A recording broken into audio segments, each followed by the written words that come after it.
বান্দরবানের জনপ্রিয় content creator মারমার মেয়ে মিথিলা সবাই কিন্তু পরিচিত মুখ, সবাই কিন্তু খুব ভালো করে চিনে থাকে মিথিলাকে। গতকালকে খুব ভয়াবহ দুর্ঘটনার শিকার হয় মিথিলা। বান্দরবনে অনেক বেশি বন্যা হয়েছে, আর সেখানে মানুষের খাবার পাচ্ছিল না, আর খাবারের দিতে গিয়েই কিন্তু সেখানে গুরুতর দুর্ঘটনার শিকার হয় মারমার মেয়ে মিথিলা। মিথিলাকে এমন কোনো মানুষ নেই চেনে না, প্রত্যেকটা ছেলের বলতে গেলে ক্রাশ মিথিলা।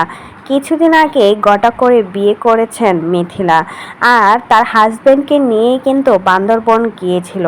তখন নৌকা দিয়ে মানুষদেরকে খাবার বিলিয়ে দিতে গিয়ে তাদের নৌকাটা হঠাৎ করেই পানির নিচে তলিয়ে যায়, আর সেখানেও কিন্তু মিথিলাই ছিল। তখন পানিতে তলিয়ে যাচ্ছিল মিথিলা, আর সবাই এলাকার বাসী সবাই এসে মিথিলাকে সেখান থেকে রক্ষা করে, আর তার প্রাণটাও কিন্তু আল্লাহ নিজের হাতে বাঁচিয়ে দেয়। সবাই এখন সোশ্যাল মিডিয়াতে এই গুঞ্জনটা একদম রীতিমতো জ্বর উঠে পড়েছে।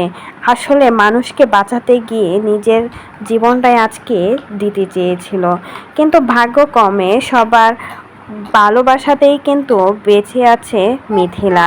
দীর্ঘ এক স্ট্যাটাস দিয়েছে, যেখানে সবাইকে ধন্যবাদ জানিয়েছে মিথিলা।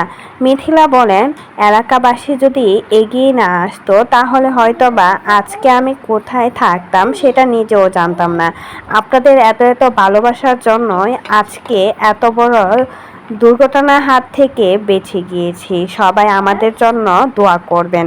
তো এই বিষয়ে যদি আপনাদের কোনো মতামত থাকে সেটা কিন্তু অবশ্যই আমাদের কমেন্ট বক্সে কমেন্টে জানাতে অবশ্যই কিন্তু ভুলবেন না।